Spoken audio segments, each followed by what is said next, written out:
This is actually overcooked for me. I could eat a leather boot with this steak sauce. The highest premium silver I like to buy. I'm a bit reticent to mention these because I don't want any competition buying these on eBay. Marvel puts out 1,000 of each of these 1-ounce silver foil replicas each year, and I just want them all. M4 TT90 takes the first to last video. Congratulations, friendo. The 6 Centenario era. I buy one every 6 months, so an era is 6 months. I think I'm gonna name this era the Great Plateau. It's like what the legendary fish would say. We're just treading water. If you want to reach mastery or true greatness, you have to make it through that desert that eventually comes. And what I mean is, when you first start something, a project, you tend to get lots of progress really quickly, which gives you a sense of accomplishment. You feel like you're rapidly progressing or achieving.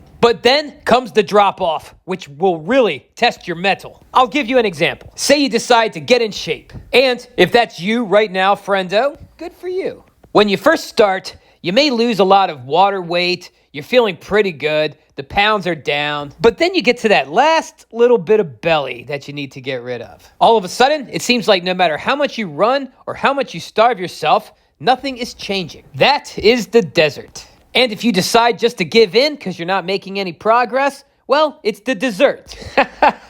And I'm not pretending it's easy to get past that point, all right? At one point in my life, in my early 20s, I really went for it. But the closest I ever got was a 4-pack, and you could almost see the lines making up the 6. Then women became very friendly, and I fell back into gluttony. I ebb and I flow, but I never really made it back to that point. And I never really made it all the way.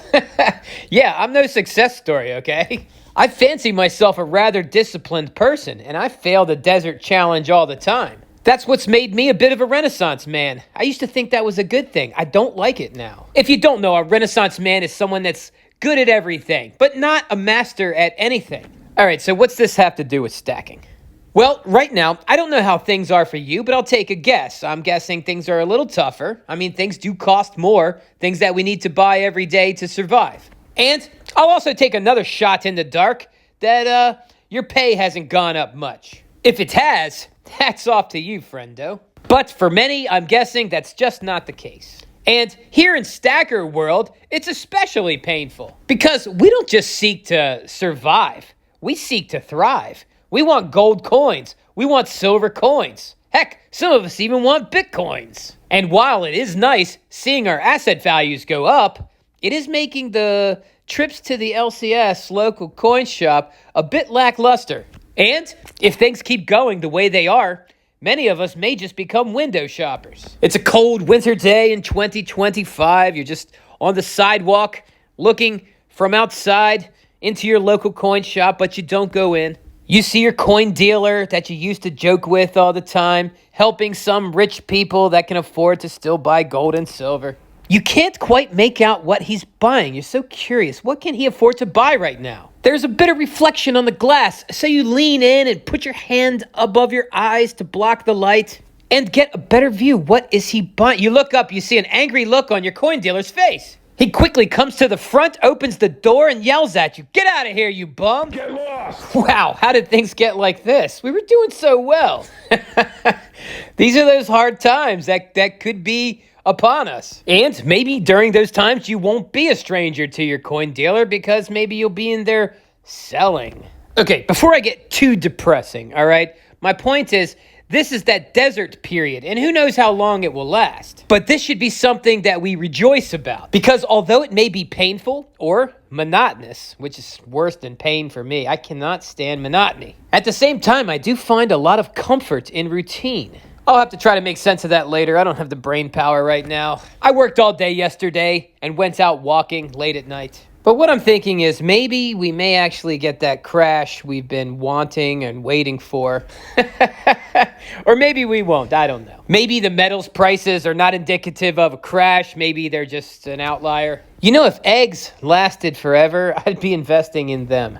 The gas prices don't seem so bad. Still, I feel like I'm doing a lot, but I'm not really getting anywhere. At least I'm not really making progress as fast as I was. But the point is, I'll continue to go through the motions. I'm going to tighten the belt, review any inefficiencies I may have. I'm going to chart my earnings from, I do have quite a few sources of income now. They're not high sources of income, but they're scalable. I will review them, fine-tune them using the Pareto distribution, and scale them up, maybe niche them out to the point they are tight like a laser. Wash, rinse, repeat. Now you even got a tighter laser. This world we're in today, I don't think it's so good to a Renaissance type. What I'm saying is, if you have the opportunity to be the best at something, I don't know what it is you do. I barely know what it is I do.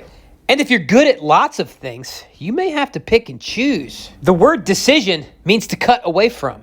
You may have to cut away from some of those other things so that you can double down on something that you could become the best at. If you're not familiar with my channel, I'm just pondering over coffee. I'm basically talking to myself into my phone and posting it on the internet for others to listen to. Aren't you so happy I did that? You are privy to my morning ponders. And you add to my thinking because I read your comments. It's so strange, but yet so normalized these days, I guess, but I have this cabinet of thousands of people, stackers, giving me advice, and I heed your advice many times. And I think I'm better for it. I genuinely want to say thank you. And we're just getting started. If you're in that place right now, that plateau, that slow grind, that treading water, rejoice in it, okay? Because this is really when the real progress happens. You got to be able to continue on when things aren't fun, when things are not easy. My advice, if this is where you're at, take some time and look back. I'm not a big fan of looking back all the time, but once in a while, glancing back is okay. The windshield of the car is much bigger than the mirrors for a reason.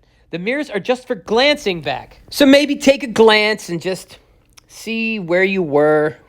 Think about where you are now. Count the blessings. Think about the things you're grateful for. And if you can't buy as much gold and silver right now, maybe think of other facets of your life that you could work on. An example for me, I'm trying to walk a lot. The price of walking didn't go up. I focus on getting that good night's sleep. The cost of getting a good night's sleep didn't go up. If you got some friendships that are worth their salt, maybe take some time and reinforce them. Really listen to that person and don't just wait to talk. And when you do talk about what they like. That doesn't cost more. Or don't, but I gotta go to work. That's it. That is it! Thousandaire Radio, Wicked Show. Join the pen pals. You can now write me at The Thousandaire Collector, 1700 Sullivan Trail, Suite 7, Box 111, Easton, Pennsylvania, 18040. Don't forget to include your info so I can put you on my mailing list.